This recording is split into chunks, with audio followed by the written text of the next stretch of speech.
Members that the committee meeting is now commencing in public session. It'll be recorded and broadcast throughout Parliament buildings and online. And I would advise those in the public gallery that they are welcome to use mobile devices as long as they're in airplane mode and that all devices are muted. You can connect to the Assembly Wi-Fi and password details are available on the gallery rules. And I would remind anyone in the gallery it's not permitted to take photographs or record any of the meeting.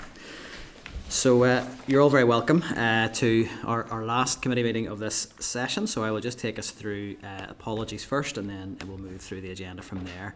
So I'm not aware of any apologies for attendance, but I do have apologies for lateness from Cara. And we have both Cara and Kathy hoping to join virtually. So again, I'll just leave that with the clerk and the team to make sure that they get connected okay for that. So other than that, is anyone else aware of any apologies other than that? Nope. So we'll move on from there, and if Clark, you could just let me know when anyone does join virtually. I'll check that audio is all coming through okay. Item 2 then is chairperson's business. So I wanted just to flag a couple of things.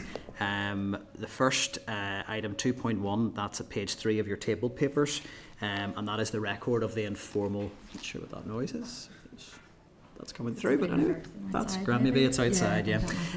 Page 3 of table papers, and that's the record of the informal meeting that was held with the Youth Start Consortium on the 25th of June this week. I wanted to get that into members' packs because I thought it was a really, really helpful presentation around the employability services that consortium runs and very, very effectively. I have a couple of proposals I just wanted to suggest that we get agreement on to get away before we go into recess. So first of all, would members be content that we write to the Department of Finance? The group had an ask that the department provide a response to committee on whether or not there will be scope to consider funding to bridge the gap between the shared prosperity fund that the group rely on and any new funding scheme that may emerge. So it is looking at whether really in the next financial year, from March 2025 on, whether there's scope for any bridging of that funding. Are members content that we seek a view from the Department of Finance on that request? Yeah. Members agreed? Yeah. And then there were other asks for other departments. One was that we write to both the Departments of Economy and Health, asking and Education, sorry to add that in, that as part of the four, and I think Health is possibly in there incorrectly. It should be Economy and Education. That as part of the 14 to 19 strategy, that those youth charities and the consortium are included as key delivery partners. There was definitely a sense from the group that didn't feel that they were really through that strategy as a thread, that the community and voluntary sector wasn't included.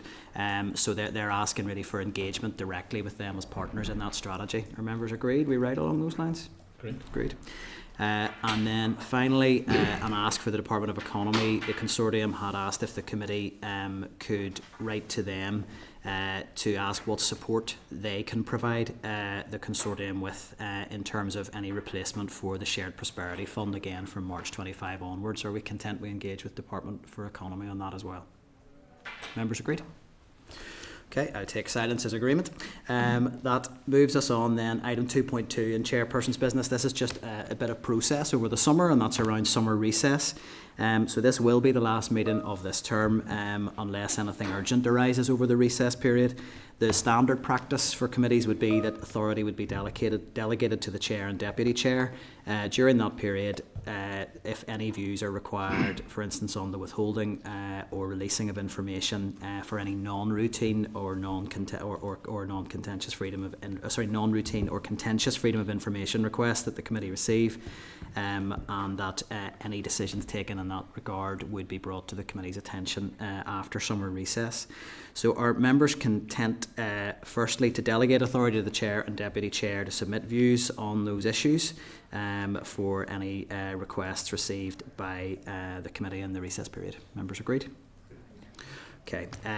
Also, I would advise that the committee team and the clerk team will continue to receive correspondence from stakeholders over the summer recess period, and it would be standard practice that those items would be included for consideration at the first meeting in September when we return.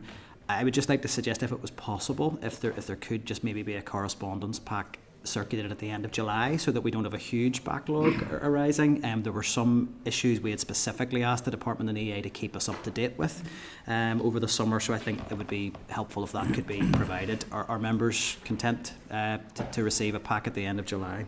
That's fine. Okay, so that is that. I want to just add another issue then on Chairperson's business, and that is around just at education question time this week. We did hear from the Minister that there had been agreement to fund the summer school provision for special schools. I want to thank Robbie for the work that he's done to highlight that issue, and also just the question asked by my colleague Connie Egan in relation to that. It was very welcome. But I would have concerns that for a lot of special schools that this announcement has perhaps come too late, and there is a real concern that in some cases notifications already gone out, the schemes aren't running. So I would, if possible, to get an urgent piece of correspondence away to the department to express that concern and to ensure that there's urgent engagement around schools to make sure they're aware of what's available and that any support that can be provided to actually allow those schemes to be delivered is provided, because they're so critical for children and young people with special educational needs over that summer period. Are members agreed on that? Yeah, agreed. Thank you. Okay. Item 2.4 then, I just wanted to add, for my own personal remarks, I just want to thank all the members of the committee just at our last meeting, Clark and her team, for their support over the last number of weeks and months of committee. Dropped in as a fairly green new MLA, and green in the small g political sense, new MLA into this role. So I thank you all for your patience and your indulgence as I figured out how on earth to time a committee session in a reasonable fashion. And I think it has been a really constructive number of months' work, and I think we've got through a huge amount of work. There's a lot more to be done, but I think there's been a really good collegiate working environment in the committee, and I hope that continues beyond recess over the rest of the mandate. I would also just want to extend my thanks to the wider educational sector, to all the school leaders, teachers, support staff, the teaching unions, non-teaching staff unions, and all those stakeholders, including parents, children and young people who have engaged so thoroughly. I think over the last number of months we have had no shortage of correspondence and interest to deal with. So for everyone who has engaged with the committee, I want to thank them for that input. And I think we pride ourselves in this committee as being a group that engages far and wide. I think we do far more informal engagement than any other committee I'm aware of in this place. So I think we would like to keep that work up, because it's that engagement that informs how we approach the issues that we're dealing with. So it's really just a thank you from me at that stage. So that is Chairperson's business concluded. Next item on the agenda then is declarations of interest. Do any members have any declarations for this item? Any items on the agenda today? No, it's fine. Moving on then to matters arising. Item 4.1, I would just refer members to the correspondence from the Minister received on the uniform consultation, page 45, and the Minister's statement at page 75 of your packs.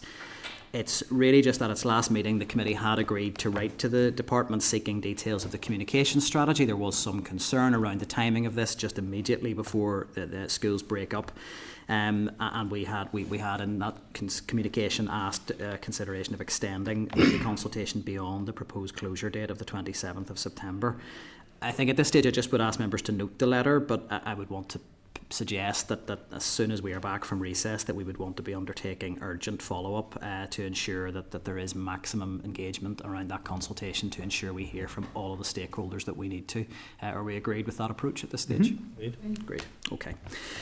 That is fine. Item 4.2, I do just want to draw members' attention to a letter received from the Peaches project, and that's at page 15 of tabled papers. And it's a very long and detailed piece of correspondence, and I would encourage members to take the time to go through it. You may not have had the time to do so just based on when it landed. It's in relation to the appropriate and adequate provision and funding of special schools. I know that the group were very, very keen to get a briefing slot with the committee on an informal basis before recess. But in terms of timings, we just haven't been able to do that in a way that I felt would facilitate the most meaningful engagement for them with the best attendance from members. So we are proposing a face-to-face lunchtime meeting with members when we return after recess. And I think just given the sort of the breadth of the issues they are raising across the special schools sector, I think it would be appropriate for members to take that time. Are we agreed with that approach and to confirm that for the group? Agreed. Okay. That moves us on to draft minutes then as the next item on the agenda. I would propose they are a complete and accurate record of the meeting of the 19th of June. Are members agreed? Agreed. Great. Thank you, Mark. Okay. Thanks very much. So apologies, there's been a bit to get through there and some of the more administrative bits of business, but that does move us on to our first briefing of the session today. So that's item 6 in your packs. And it's going to be a briefing from the Transforming Local Youth Work in NI collective, and if Jim, you could just bring the witnesses through. I would refer members to the briefing note from the clerk at page 89 and a briefing paper from the collective at page 90 of your packs, which I hope you've all had the time to have a look at. So everybody just wants to get settled, and then we can do formal introductions and go from there.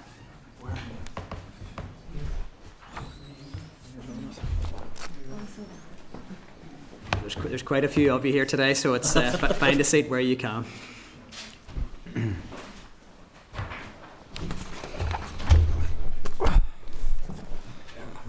Good afternoon, everybody, and you're very welcome here today at the last sitting of this session of the Education Committee. And it's great to have you here, and it's great to have a collective group representing the non-statutory youth provision across Northern Ireland. I think it's really welcome, and the committee has been so keen to hear that voice from the sectors that you represent. So it is great to have you here.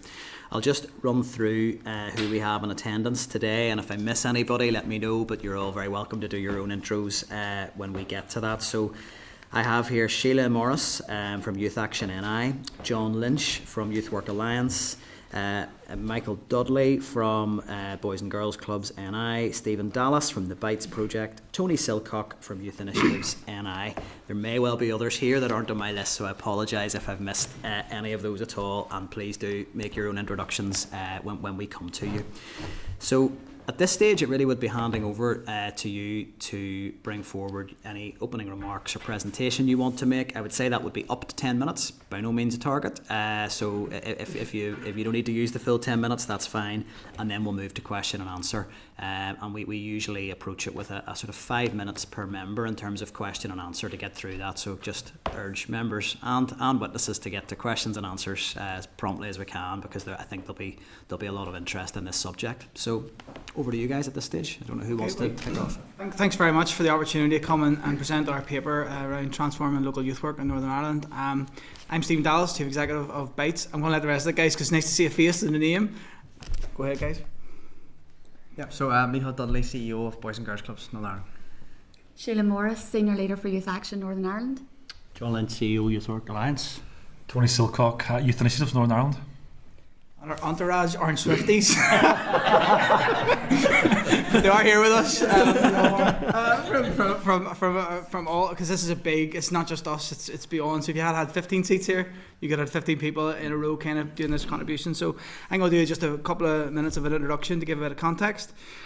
So we're delighted to be here today to present our paper. One of the things we would say is one of our functions as part of our regional road, if you like, to support youth work is we're funded by the Education Authority for Regional Strategic Funding, what it's called, it's a funding pot, and that means we support with governance, workforce, curriculum. That gives you a wee bit of context, because that's important as we go through this to justify what we're going to try and say today. So initially in 2023, a couple of us tried to have a conversation about, how do we support these local groups more effectively? That was really what we were doing. At that point, I think we'd all be fairly say it was quite competitive. We didn't talk too much to each other. We were trying to be, close the ranks, and sort of look after our own wee patch. Really, that started to fall off, just really April, May, June last year. John and Youth Work Alliance and the guys in Youth Work Alliance have been engaged in EA and DE for a long time around, local services and what they wanted to see. But it's fair to say we didn't have one threaded message. We do today. What you have in your hand really is our contribution to try and find solutions for local youth work in the region. So what I'd say is the meeting of minds we had, one thing that helped us to almost really feel connected was this idea that we all really care about maximising what local youth services can access in this region. That is the silver thread. It is really, really important just to say that. A few weeks ago, we heard the input from the independent review, education review, here with you guys, and they were great. Hopefully, we measure up. We'll see how that goes. But they spoke a lot of things around the need for a youth services budget, and in the paper they talk about, almost a doubling of it. That would be awesome. If you could deliver that, we will be very, very content. But you can't. The minister's been very clear. You guys are dealing with a constrained budget. We need to look at this in a new way. We need to deliver things in a different kind of way, if you like. And this is going to require collective thinking from the community and voluntary sector and the EA. And to be very clear for us, we think that currently the way things are laid out, influence for planning and investment lies solely with the EA. And that's part of what you'll see within the paper today. That's a really important point to talk about as we go through this. So why are we here today? Well, just to be very clear about what we are as a group and our network. You had our uniform colleagues here a couple of weeks ago as well, and they were really good, and they'll be sitting at home tonight scoring us and texting us as well, I'm sure. But what I would say is we're all united in the uniform sector and what we do in terms of how we support children and young people. Our network's slightly different, but in what we support. So you might have like a 20-week club, maybe two hours a week in a church providing a youth service. I have one of those on my doorstep on a Saturday night, and it's a godsend, and it's really, really important for what we offer as a sector. But at the same time, you might have clubs that are open 5, 6, 7 nights a week, wrapping around counselling, employability support, doing outdoor learning, really, really sophisticated jobs. That's what we try and represent. So it's really massive in terms of a scale and in terms of a spectrum. But from our paper, you can see we are really closely connected with the grassroots community and voluntary organisations across the north here. And our network, we would say, represents around 600 groups. That is, from somebody who's been doing this a long time, you really are at the top end of 90% or more. We really do touch a lot of these local groups and provide support. 280 of those are registered with the Education Authority for youth services. And this is probably one of the unique things that definitely sets us apart in terms of what we think our role could be. There are 96 of those 280 groups delivering on EA local funding. Be very clear, that's pretty much 100%. Anybody who's receiving local funding from the Education Authority for local youth services, we're the ones that are getting the phone calls about the pressures they face, the difficulties that they're under. We feel as if we've got a really important role to be able to inform you effectively around the current situation. So we're here today to really ask for help, a very clear help. We're asking you to help us with one of the most significant transformations of local youth services and to help us to lead that vanguard for change. We really are appealing for you to help us because we feel as if we've got to a point where we've done everything that we can and being very clear to you today. In terms of the process that we've been through, the paper that you hold today, we have engaged as far and wide across our membership as we can, our boards and all sorts of things. I'm fed up writing it again and rewriting. We're all just, we'll keep on doing it, but we've done a lot on that. We've shared it with our colleagues on the uniform sector who've given us feedback, colleagues in the Irish medium sector who've given us feedback, and colleagues across young farmers that kind of have that really strong rural. We've shared it with everybody. We've taken feedback. We've shared it with the EA Programme Board who are responsible for the Youth Service Funding Review. To name those people, that would have been Cara McCullough, who was here a few weeks ago from DE, the policy lead, Celine McStravick, Chief Executive of SNCFA in her role within the Programme Board, and the Director of Finance at the time within EA, Simon Christie. And we'd pay tribute to them all because they've made the paper better and they've helped us. The other two groups of people, just let you know, we've met the EA Director of Children and Young People Services, Dale Hanna, and we've been able to kind of share this paper with him and his team. And department officials, at the request of the Minister requested he would meet us, and we took that feedback as well. So we really are, we've done a lot. We feel like we've got to a strong place. We feel like that our asks are definitely part of a solution that could go forward. And we're really here to talk about two things. First one is around, we really would appeal to the Minister really strongly to establish a local youth work sector planning and investment forum. We really think that would be a game changer because it would equalise the power relationships that we're currently under, and it would help to get a conversation about how we're planning on investing. So John and Micheál, when you ask questions about Ask One, they're going to be the go-to people, okay? They'll be the go-to, and I'll try and coordinate that as when you're from your questions. And our second ask is going to be that you would ask the Education Authority to reduce the bureaucracy of the EA financial verification process for local groups. And Sheila and Tony are going to take those questions, and that's how we'll try to bat them off. So we are over to you, Chair. We're going to hand back, and I think I did that in under 10 minutes, so I'm happy about that. It's 7 minutes There you go. precisely. Perfect. So that's spot on. Thank you for that, Stephen. And look, I just want to reiterate, it is great to have you here. It's taken a wee while to maybe get this meeting over the line, just with sort of the various competing commitments of the committee, but it really is great to have you here. And I think one of the things that we're really conscious of as a committee, whenever we're in very, very constrained financial times, which we undoubtedly are, yes, we need to hear from groups with a stake in the education sector about how that presents challenges to them. But sometimes if you just hear the challenges, it can leave you with sort of nowhere to go, and you're just really letting the department know, or the EA know, things they're already aware of. But when groups come together with a really collaborative approach and bringing solutions to the table, I think that is the bit that is really helpful and positive in the context we're in at the moment. So this is really welcome and really, really timely.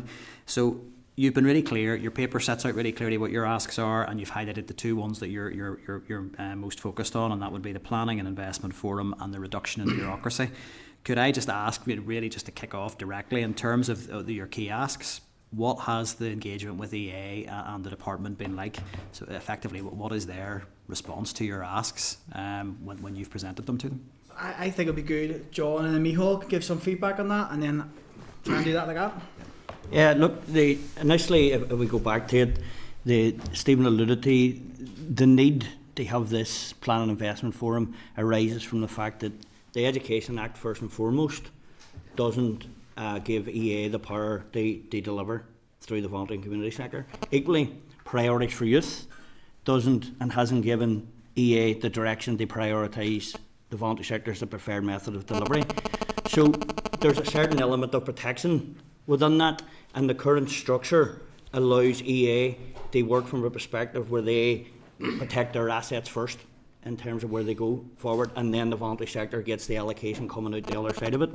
So it's trying to come to it and say, okay, we acknowledge that, we understand that.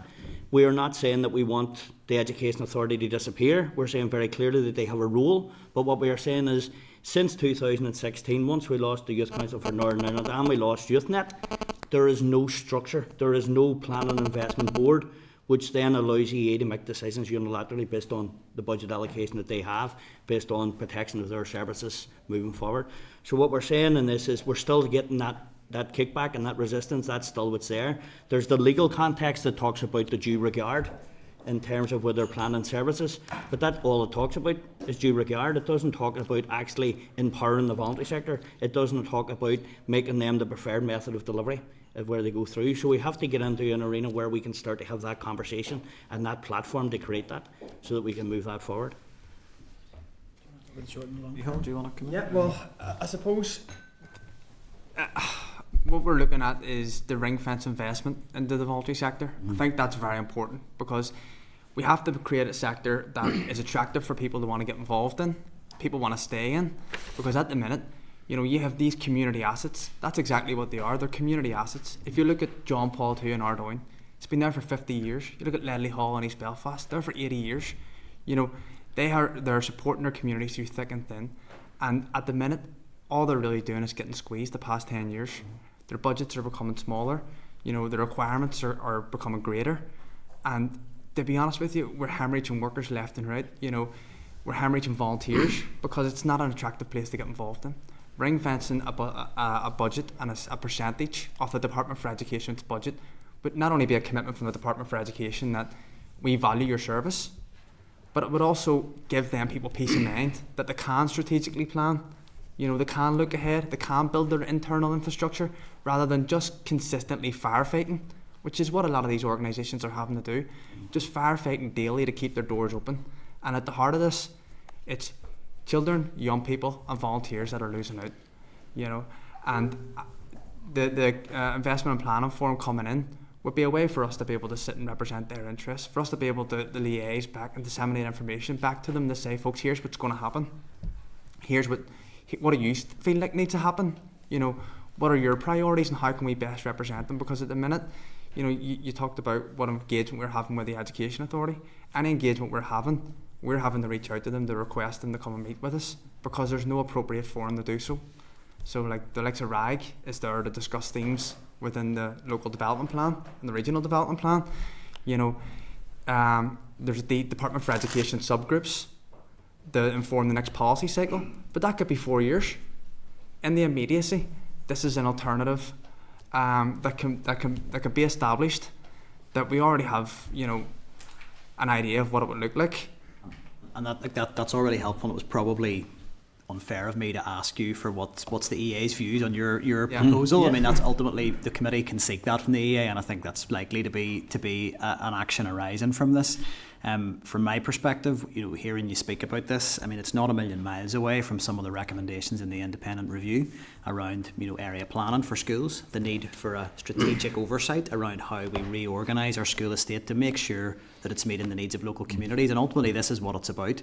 It's not about protecting one organisation over another. It's making sure that we make the most of the resources we have available to us to meet the needs of local communities and meet the needs of the young people in those communities, but to do that on a strategic basis. So I can certainly say I think the proposal seems to me to have a lot of merit to it, and I'd be very interested, and I hope members would agree with me, and I'm sure we'll hear as we go around in terms of engaging with the EA to really seek their views on what can be done to take this forward. There's another wee part to that in terms of how we can look at. We know that budgets are tight. We know that budgets are strained. We understand that there's costs that are inescapable to the Education Authority in meeting their need. But if we start to look at the budget slightly different, and we do start to look at vacancies within the service, and start to look at, is there a viable option? Is there an alternative within the voluntary sector that's there?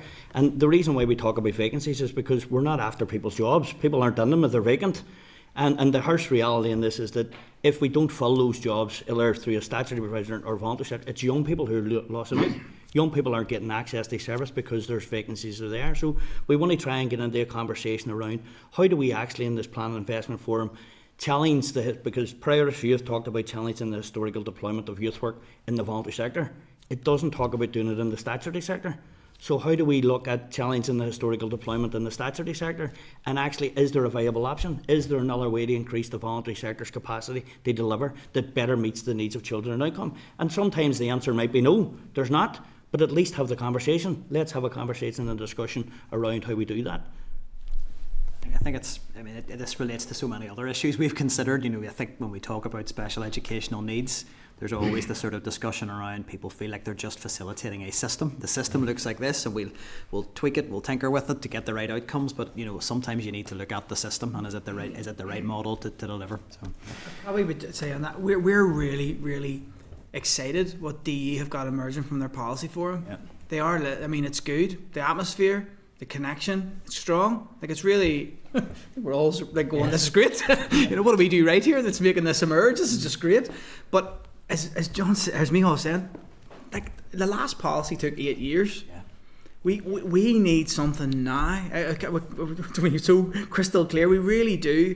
And the Micheál's points, like we would email. Of course, there's a courtesy. You do your meetings, but we don't do what John's described. Like, let's have a discussion about the vacancies and has a voluntary sector group emerged in the last 20 or 30 years? When the education order was written in '86, they weren't thinking the voluntary sector could grow, but it has. But it has, and we have to. A lot of these things that EA face at the minute, it's very hard to say we're going to not fill that post because it's what you've normally done for 30 years, and this is very much about a status quo conversation.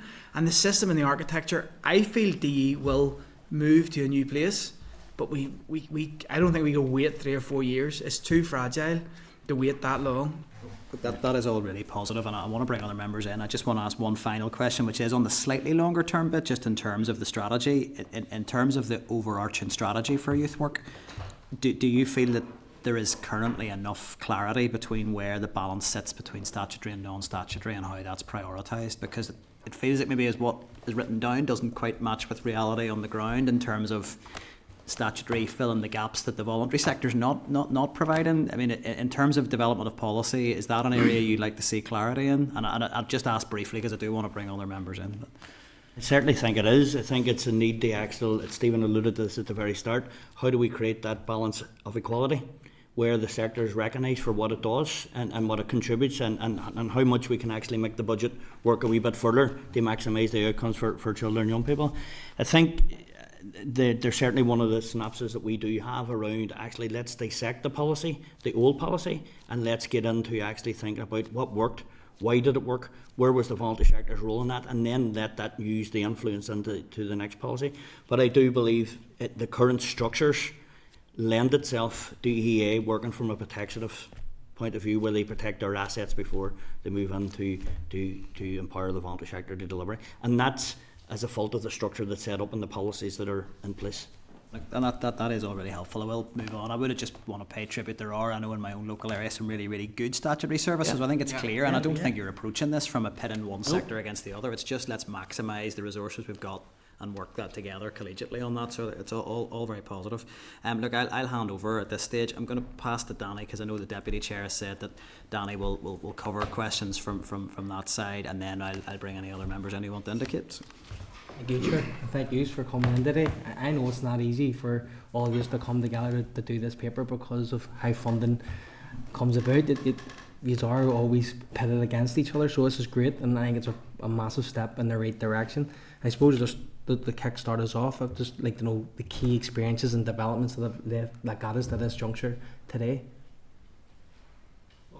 Even just in terms of our consultation with the sector, the sector's been so fragmented the past 10, 15 years. Like, we have been pitched against each other inadvertently. I don't think that was the intention of people, but that's what's happened. Yeah.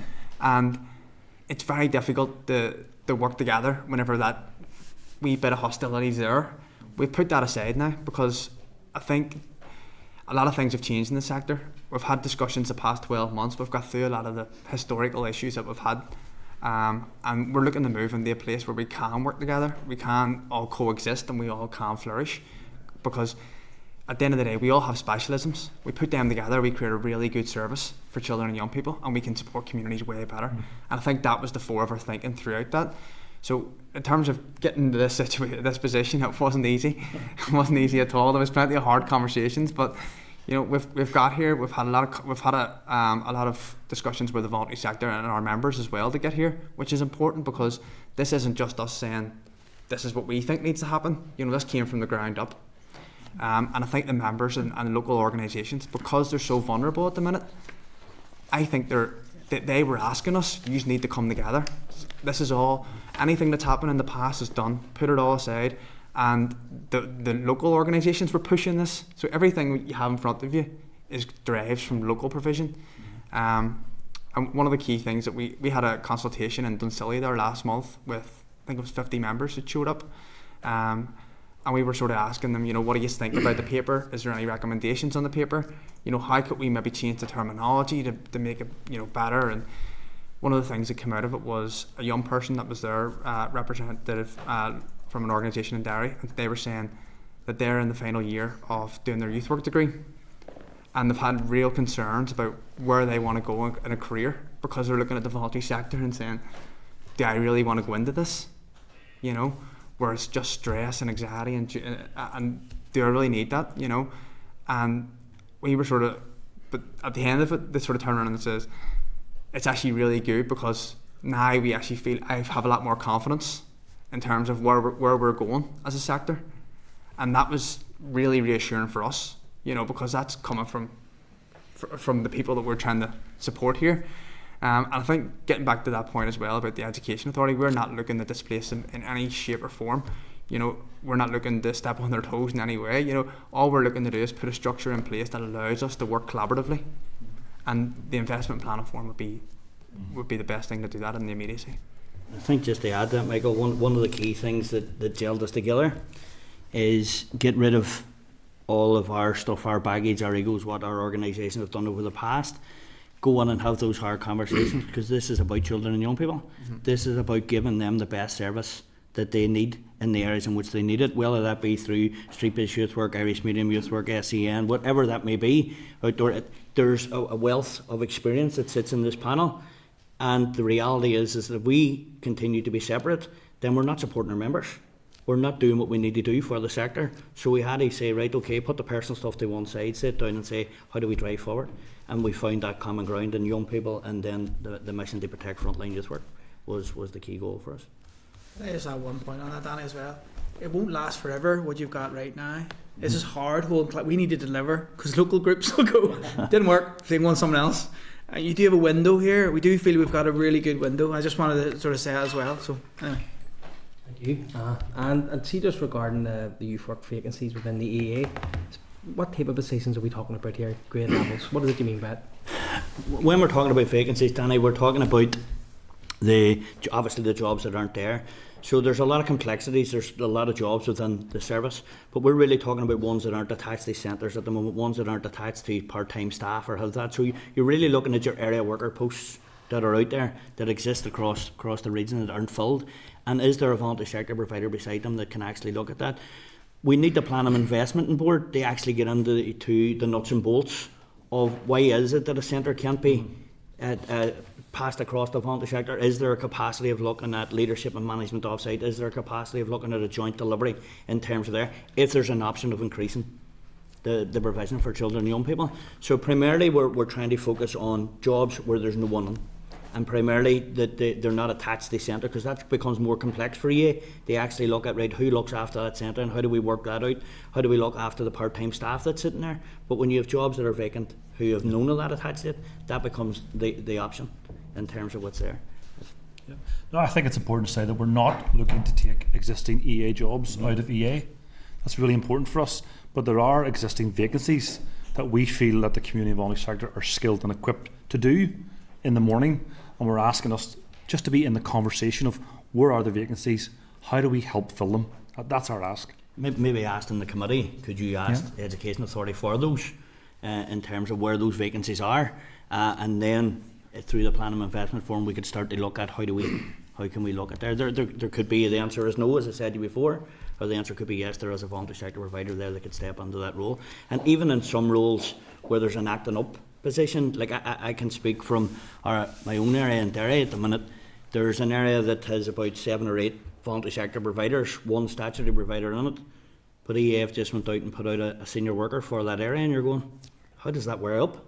There's 7 or 8 voluntary sector providers, why do you need a senior worker in that area to oversee? So there's no need, it just doesn't weigh up in terms of the service. So we need to get into a conversation around that and around how they're used.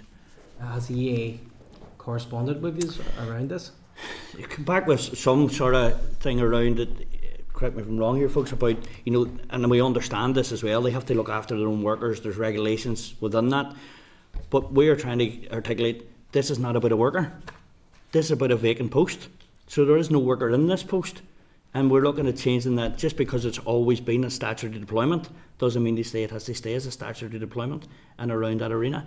And then that issue around due regard, so they only have to pay due regard to the partners within the area. That's why we have to make sure the Plan and Investment Board would bring those discussions to the table, so that it can't just say the legislation only requires us to do it through due regard. There's actually an open dialogue around the needs and the service that's needed to meet the need of the young people in that area, and who's best placed to deliver it. And just to follow on from the Chair's question around a decrease in the bureaucracy, the second key ask, just if you can elaborate on that. Yep, so I'm going to speak to that ask. So yeah, we are appealing that there's a reduction in the bureaucracy of the EA financial vouching process for the youth service funding. We acknowledge that the EA have taken some steps to improve the financial vouching process.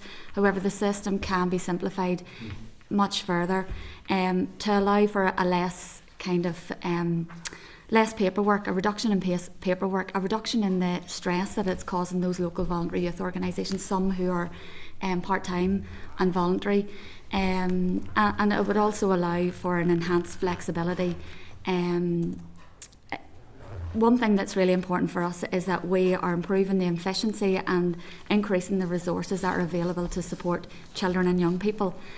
So we would ask that the EA consider a model that's used by the Department for the Economy for the ESF funding scheme, but also similar to the SEUPB programme.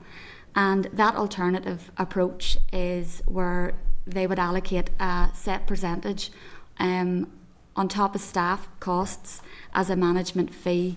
That management fee, or that specific percentage, would be unvouched. Because currently 100% of an award that's given to a local youth organisation is vouched. Every penny is vouched. And like this percentage fee which would be unvouched, would be considered to cover all expenses such as programme and overhead costs. And we have received some feedback from the Education Authority on this, and they've said that this is a European model of funding, and we accept that. But this also exemplifies best practice, and we think that this European model should be explored further, and it could be explored if there was a planning and investment forum set up for us to have those conversations. I want to share an example to demonstrate some of the challenges that local organisations are facing when it comes to the 100% financial vouching process. We have 2 of our own members with Youth Action, one in the southern area and one in the Armagh area. For this year had to return £9,000 each of their award for disallowed expenditure whenever that vouching process was completed, and for them that can equate to almost 15% of their entire budget. So that's money that could have been allocated and spent for programme costs and overheads. At the minute, those organisations are out fundraising. There's parents, children and young people are out fundraising to repay that money back to the Education Authority. So part of our ask here is, where is the money, when that money is being repaid back, where does it go to? Is it retained within the statutory sector, or does it go to back into that local voluntary group the following year, or how is it spent? And when we met with the Department of Education, and some of the questions were around what was the expenditure and why was it disallowed, and sometimes it's following the processes or the systems can be quite difficult, especially if it's a new spec for that organisation and they're not familiar with the systems and processes of the Education Authority. But it's also, some costs have been allocated to upkeep in the building. So it can be, for example, in Kingdom Youth Club in Kilkeel, which is a rural area, pest control. It can be for the maintenance of fire extinguishers. It can be replacing windows that have been broke through usual youth work activity, things like that. The lifts not being maintained, and so they have been putting in funding for that there, and it's maybe not been disallowed because it didn't meet the terms and reference of the financial system. So through this, the new approach that it's not a new approach, it's a best practice approach that's been used by ESF and SEUPB. We believe that this model would allow a more responsive approach, more responsive to the needs of the voluntary youth organisations, and it would allow more flexibility for them to allocate resources as and when seen fit. We also believe that it would allow organisations, local organisations, to provide a more innovative and responsive approach to supporting their children and young people. So I'm going to use Kingdom Youth Club again. An idea that they had was, they're based in a rural area, and they noticed that there was a drop in service users, young people attending, because of the cost of going in and out of that centre, and they wanted to provide transport. They wanted to have a rambler to go in and collect the young people and bring them in safely and send them home safely. Now they wouldn't have been able to allocate or use their budget for that award for that year and use that for that approach. They had to go and look for that for somewhere, a different source of funding for that. So this type of approach, this new model, would allow a more flexible and more innovative approach. To us, it's common sense, but it's because we're the challenge is maintaining those systems and processes of the financial vouching system. It would also improve organisational resilience. We're not saying that this money is not going to be accountable and it's completely not vouched. We know that our organisations, our local members, have financial procurement processes, and all our financial books are audited many times a year. I know that Tony over there complains about his are open and accessible and are audited 4 times a year. And we would support our members to make sure that that's maintained. There's a high standard of accountability for spending. But lastly, we do believe that this would hugely reduce the administrative burden on not just the local voluntary organisation, but also on the Education Authority, because the time and the resources that's gone into vouching every single one of our members who are awarded an award is time consuming, and it's resources that could be reallocated back into the voluntary sector and directly impacting on children and young people. We need to bring other members in at this stage, but there'll be definitely, there's plenty to follow up there, just in the interest of time, I think, on this, and if we will maybe just try and keep the answers as focused as we can to make sure we get round everybody. Robbie, if you're in next. You Danny would try and hog it. He's trying to use up all Sinn Féin's time. He's trying to get his 7 minutes multiplied by 3. Doesn't work like that, Danny. Thank you very much. Really, really good. And I'm not singling anybody out, but Stephen, you've been on this for a while now, but what is remarkable is how you've pulled together and speaking with single voice, which is really good. And I remember the conversations in the last committee with the EA in and around these similar things. And I think it's actually quite remarkable that you guys have held together post-COVID with all the pressures that came with the reduction in funding due to Brexit, obviously, and those pressures and stuff. I think your paper's brilliant, okay? So I'm not going to go too much into what you're offering, because I think they're really sound, practical ideas, especially in the manner that you pitch them. It's not, you're not after EA's jobs. There's a role for EA to do here, and they do perform very well. But I mean, I'm very aware of the issues that are faced. So we've got Resurgam Youth Initiative in Lisburn. We've got Logic Cafe, Logic in Moira. And I've sat with them both in terms of trying to negotiate the bureaucracy that you've spoken about and these layers of sort of the blockages actually to performance. But could you maybe do 2 or 3 things for me? One is to paint the impact of our young people if these services are lost or a delay in terms of the interventions with the young people. Also, could you tell me about the impact on staff and delivery and operations that this is having, and also if there are any issues with recruitment and retention of, because I can only imagine, I mean, there's events at the moment where we're talking about the community and voluntary sector in particular, and the real pressures post-COVID of attracting and retaining staff, and I think that's an imminent threat. And I think if we don't get a much more efficient service, that literally it could fall on its knees. Do you want to? I think it's a good question from yourself, Robbie and Danny. One thing I wanted to come back to just before I try to respond to that is, although the ESF and the SEUPB were designed in Europe, they're being implemented locally. So there's not a huge amount of reasons why it can't actually be delivered in Northern Ireland either. And then there's a difference between vouched or unvouched and audited. We're all audited. We're audited 4 times a year, 3 by 3 different government departments, and then our own auditor. So we're clearly saying that we are welcome anybody to walk through the door and say, how is that receipt or how is that money spent as well. I think, let me take it back to your consistency, Robbie. We have a job in Lisburn, and Lisburn East. It's been advertised 3 times in the last 3 months. I can't get anybody to fill it. That's either got to do with the level of salary or the perks that come with the job, or the biggest one is it's only a 3-year post. I can't think beyond that. It's very difficult to even motivate people to come into that. And then we have other staff who are 1 year or 6 year or they're 6 months or they're seasonal workers. It's very difficult to kind of motivate and create and build team around that. So one of the things that Sheila was saying around just the kind of staff and delivery, if we can't replace a window, we can't deliver youth work in the hall. Or we have an obligation from the Education Authority to make sure there's health and safety requirements that we stick to. But if we can't replace the fire extinguisher that a 8, 9, 10-year-old wants to have a bit of fun with, a bit of crack, and is half emptied it, we can't deliver. So, and I mean, these things happen. They don't happen all the time, but they do happen. So we're trying to find a way and a system and a process to say, how can we change this? And what we're doing is, I think we're coming with a solution-focused kind of paper, saying we have ideas on how to actually fix some of this stuff. Transformation is one of the key words in this here. It's transformation of local youth services.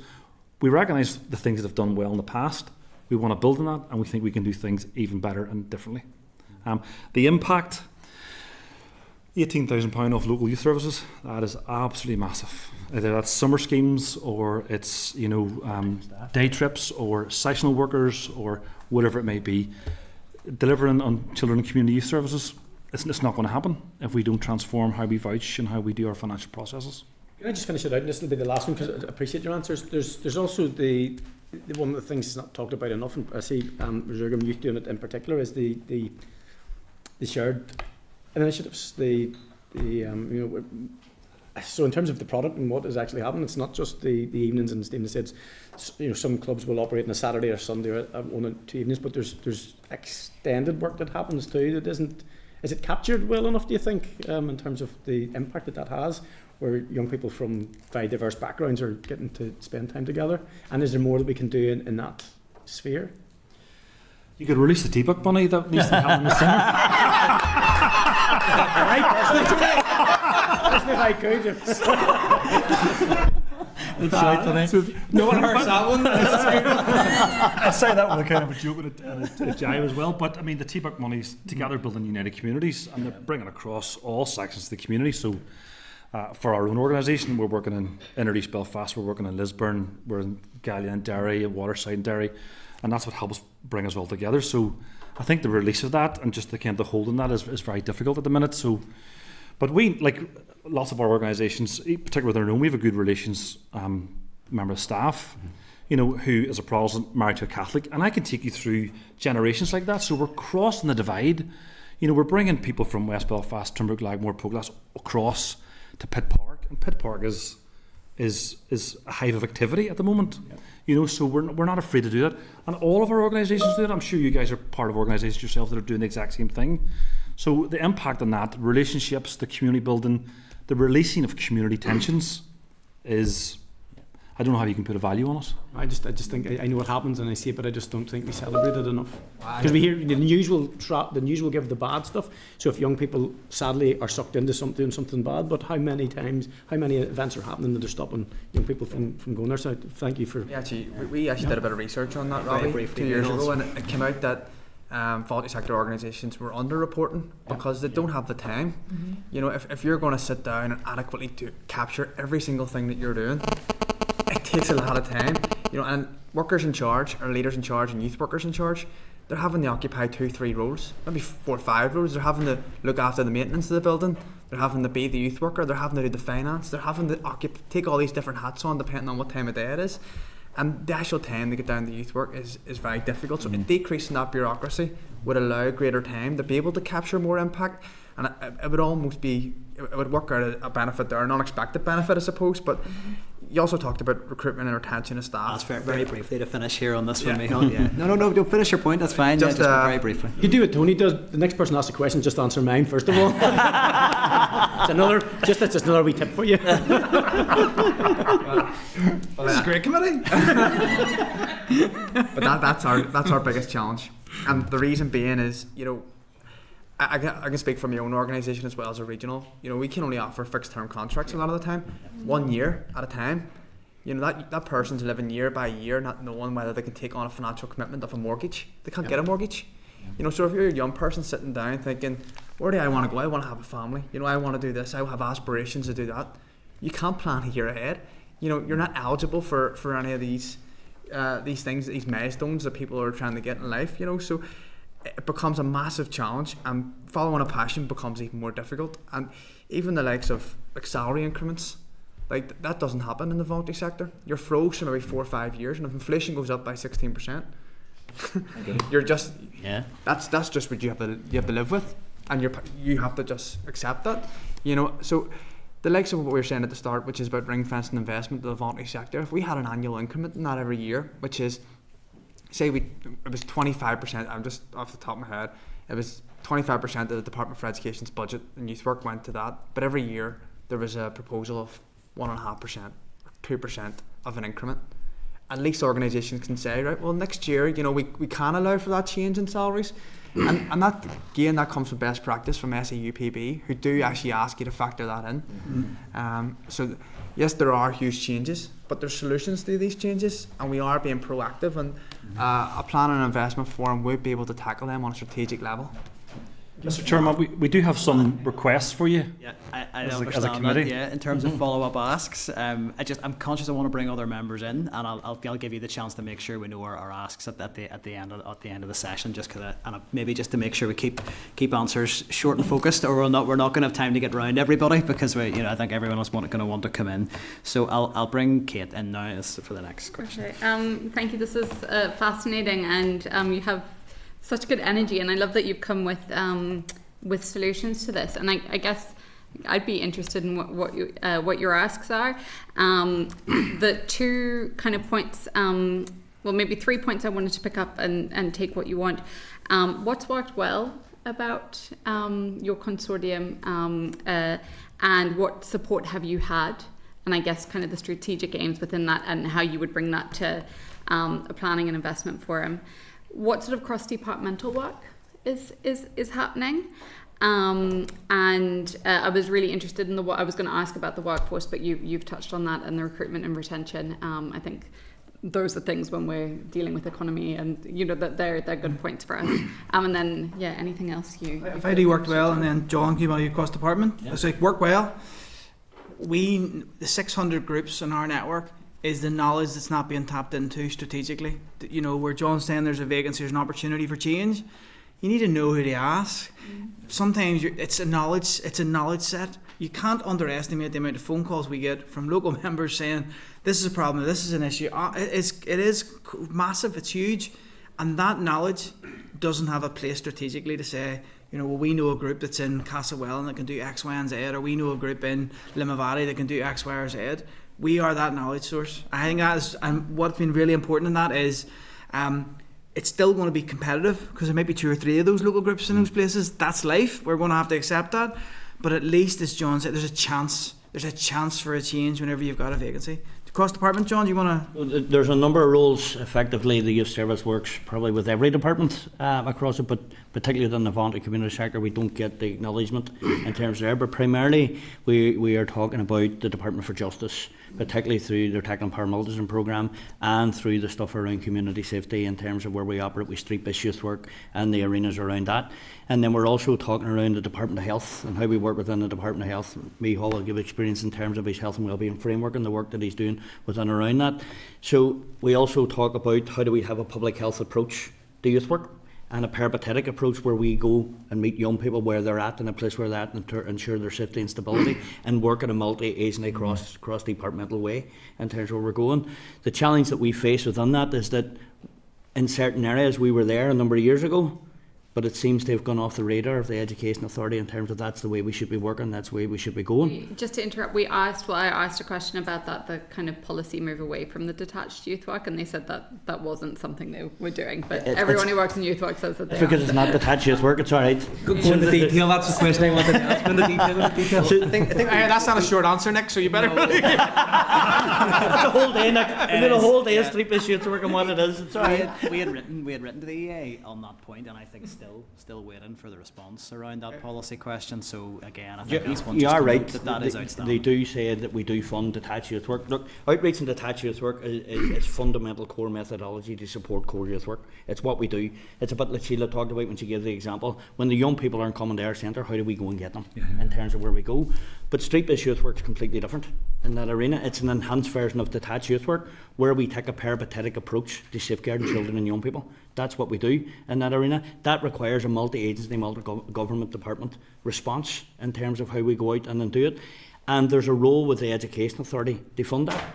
If we go back to last year, they funded 16 specifications across the region for street-based youth work. 13 of them were filled.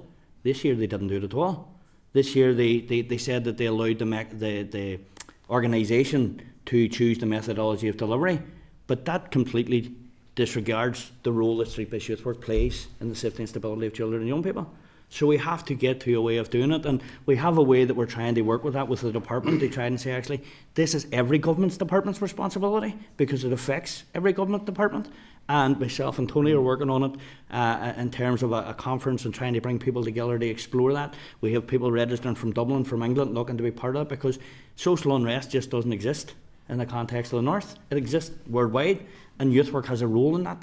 And how do we use that role? Just to bring that there, and that's why we're asking for a local planning and investment forum, because 100%. that decision shouldn't be made unilaterally. It should be made And that collectively. planning investment board. Yeah. Do you have anything else to No, they're very persuasive. Maybe just note for the minutes that I don't know how you record the hilarity that was came from Tony's answer to the question around the teapot buddies, but we'll Great to put it in the minutes. we'll find a way to communicate that. One of the things I want to come back on the Kate is, I mean, this is quite unique where you have 6 organisations who are unified, who have spent the last 6 months picking holes a year, 18 months. picking holes in each other's arguments around you think this, we think that, Yeah. and we've come to a consensus where we're interested and passionate about community youth work and young people, and that's where we come from first. We've had to set aside a huge amount of difference, a huge amount of opinion, a huge amount of you're going to go there, we'll not go there, and it's working really well. It's working really well. I think Cara had wanted to come in online. Can you hear okay, Karen, or good to go ahead there? Can you hear me okay? Yep, spot on, thank you. I'm just going to see if my camera should be working. There we go. Folks, thank you so much. I had missed the first part there due to some broadcasting issues, but it's been good to hear some of the giggles going along the way. I have 2 questions. The first one is just based around, I really enjoyed the conversation there about reconciliation and celebrating our young people when they do good as opposed to just highlighting when they do bad. What more do you think we can do to promote reconciliation in youth work? And then my next question is just around, I'm based in the Northwest, taking in, the East Derry constituency, but also I'm mindful Derry, Strabane, Omagh. I just want to know, is there any particular issues there? I know recently Claudy opened its youth club and there was some challenges with staff recruitment and retention, which has already been mentioned. But those are just 2 of the things. And just to thank you for being here today and thank you for the work that you do, because our young people are so desperately in need of a place where they can be themselves. And it is through youth work that they can be. So thank you for the work that you do. Only for a short one.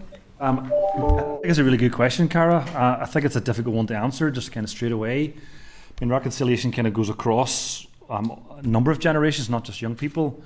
But I think youth provision does it really well. They provide spaces where young people can be honest, they can be transparent, they can walk in their various different football, rugby tops and feel comfortable in that space, but also explore why are they walking in like that. So one of the things that I thought of was around how do we actually allow young people to tell their story.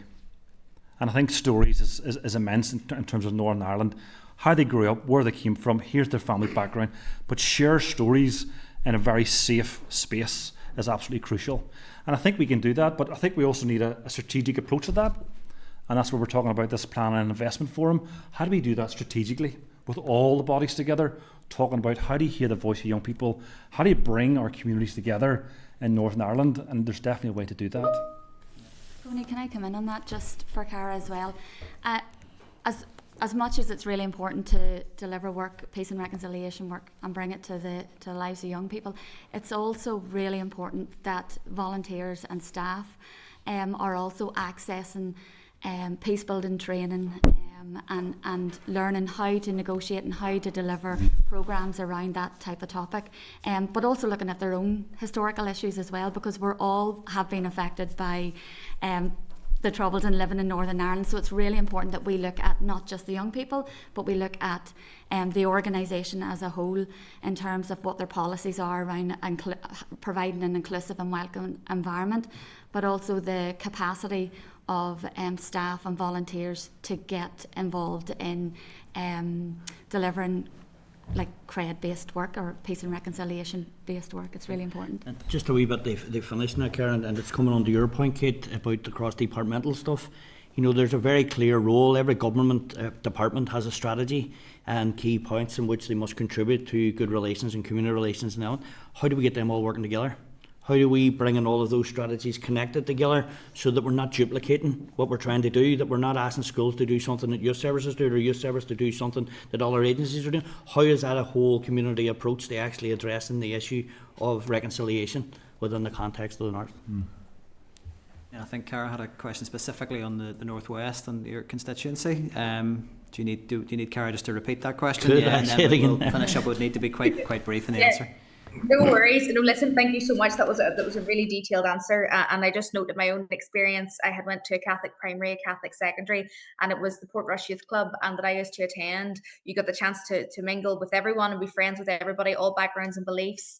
And their staff were mixed as well. And it was a really good opportunity as a young person to kind of shape and mold understandings of different upbringings as well. And I went back recently to the youth club there, and they have lots of newcomer children, children from Ukraine, Afghanistan. It's been really interesting to see the work of youth provision does in that aspect. Yes, just to nail down then this final question, I'm the only representative from the Northwest on the Education Committee, and I'm just curious about, do you feel the Northwest needs more investment?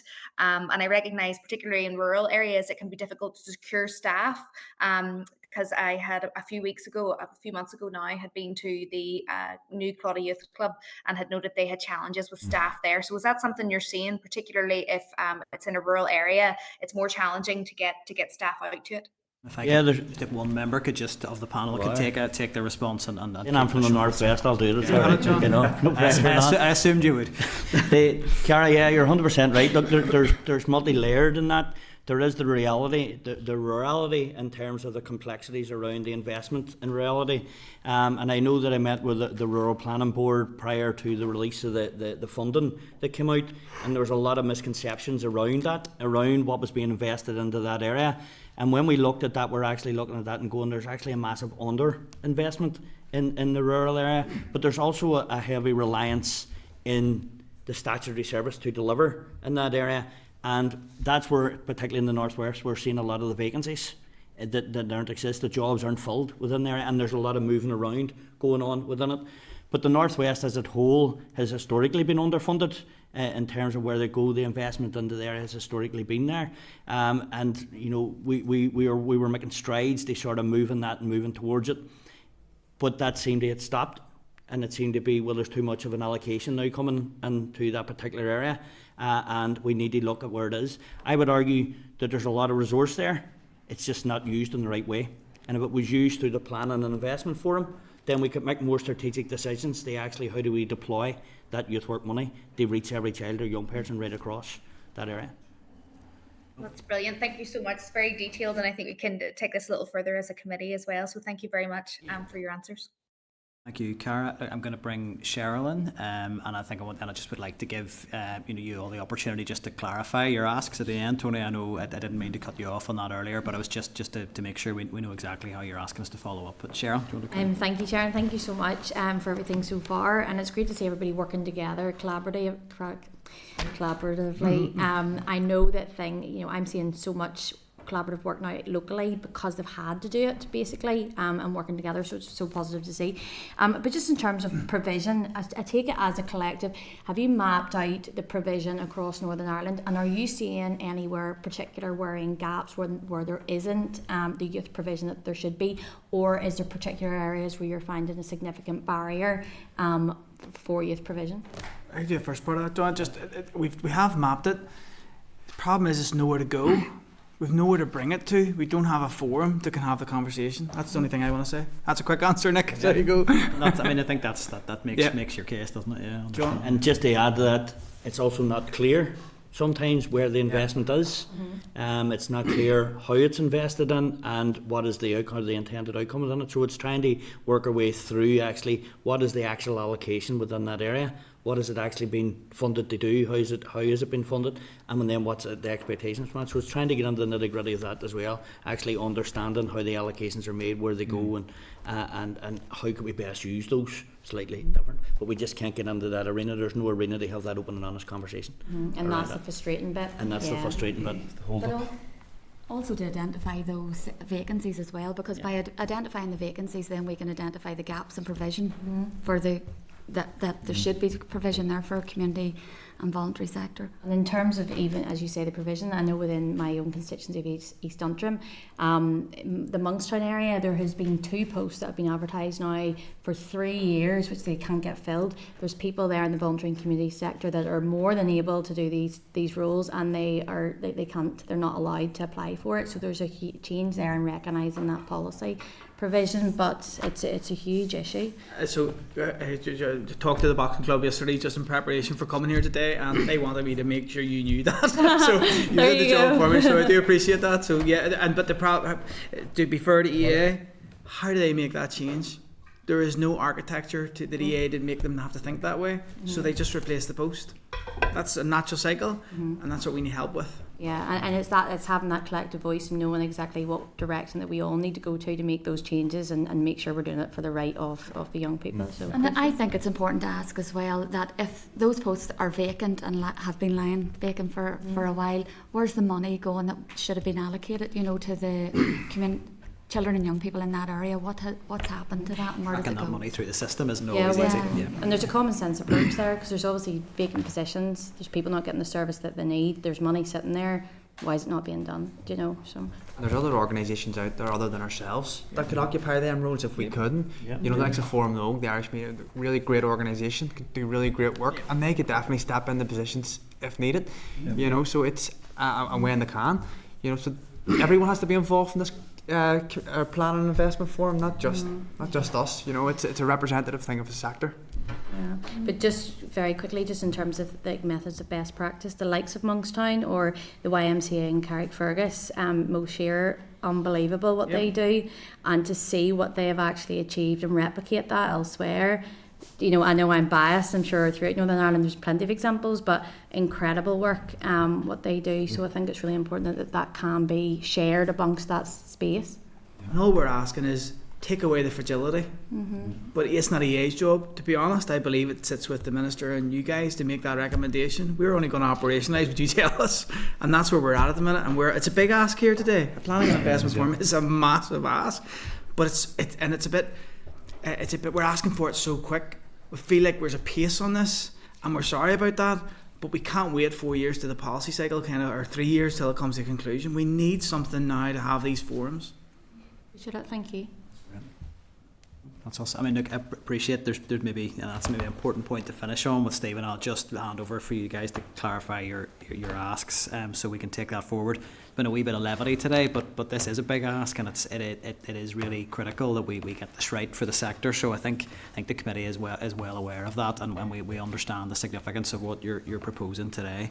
So I think I'll just hand over, and we're clear on the local youth services planning and investment forum, the reduction in bureaucracy, that mapping of vacancies, and a shift to that funding of that more your ESF style model where there's a percentage put on top of your staff costs.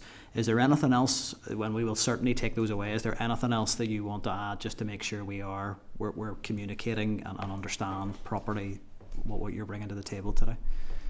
You've been in this side of the table, that's pretty much that's exactly what. Did somebody give you this piece of paper? Did you read this? I've just been taking copious notes here. I read my papers. We were concerned at the start of this. He's all right. I haven't used the bell yet. There's probably one thing just to conclude. Like, we are only charities. We are charities. That's our job. We're not responsible for the strategic structure and the architecture of the youth services, but we know we don't have one yet to have a place to make that change. So, and it's not EA's job to do this. It's not. Their job is to operationalise what they're told. DE need a bit of vision about where, but I think they need permission to know, is this the direction you want us to go? And I think the Minister and yourselves have a tremendous opportunity. This will not last. Not that we don't fall out each other, but we could change jobs or move. Who knows? Yeah. This is a window. It definitely is a window. You're making a sort of equivalence between us and the Minister. Sorry. This is the You can help us. You can help us. You can help us. It would be great if we could just make those kind of decisions. I know. Doesn't quite work that way. Look, that's brilliant. Look, thank you so much for your time. That's been Thanks, a very everyone. brilliant presentation. We really appreciate it. Thank you. Touch with you about Lisburn. Okay, so while while we're making, we are still can I just remind members we're still in open session here. So while the witnesses are making their way out, I think we should just clarify. Robbie, sorry, Robbie. Ring the Excuse me, bell. we're still in open session. If we can grab a seat. So if we can make some agreements now around the follow-up actions. So I think we had agreement in the summary that I put to the panel there that those were the actions. I would suggest maybe adding to that. I think it was clear that perhaps there is a division between EA and department, and the EA, as I think rightly they have highlighted, will operationalise what the department tells them to deliver. So perhaps our first engagement does need to be with DE around those asks and for their assessment. And I think we should certainly factor into forward work planning, perhaps to hear from the department in relation to their assessment of the collective's proposals. Is there anything anybody else wants to add to that? Is that a fair summary of where we've landed with that presentation? Sure. I think it's spot on. I was actually so glad that Kate asked that question, because what I was talking about in the last couple of weeks was actually the West Belfast attached. They want to get procurability, but the answer to that, that's the difference when you get the answer saying there is. But then they tell you very clearly that it's not there. And I think we talk a lot about collaboration in this committee, and we had a really good example of that in front of us today. So I think that's the really welcome presentation. So that's great. Okay, so look, I'll just take a steer from members. If anybody feels we need to take a short comfort break before our next witnesses, we can, or we can move on. So I'm content to move on. I need to go to the loo. Yeah, that's fine. That's what a comfort break is, Robert. Yeah. Strike that for the minutes. It's a euphemism, but What are that's we going what to it do is, if you yeah. get elected next week? Great. We can move into closed session then. Committee Room 29. Sound.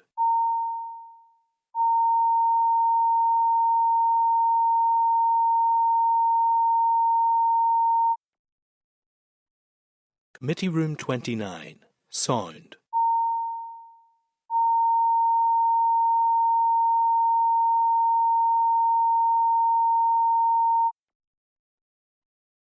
Committee Room 29. Sound.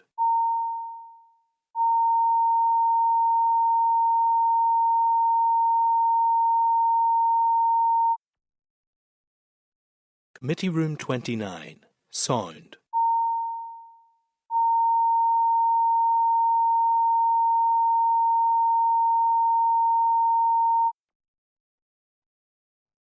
Room 29. Sound. Committee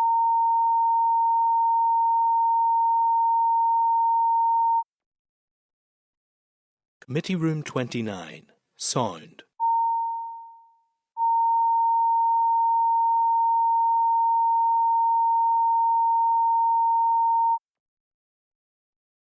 Committee Room 29. Sound.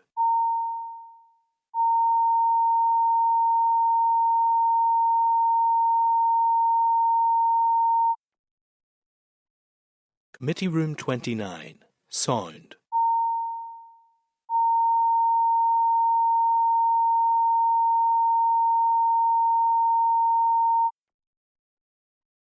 Committee Room 29. Sound.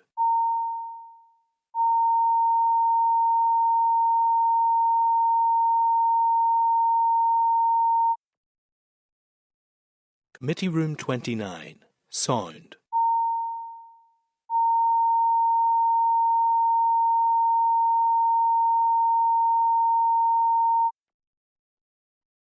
Committee Room 29. Sound.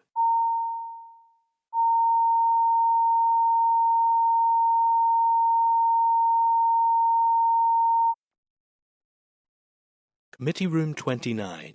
Sound.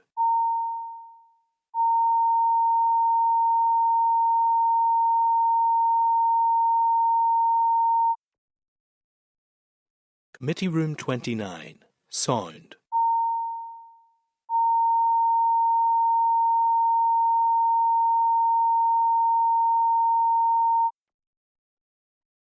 Committee Room 29. Sound.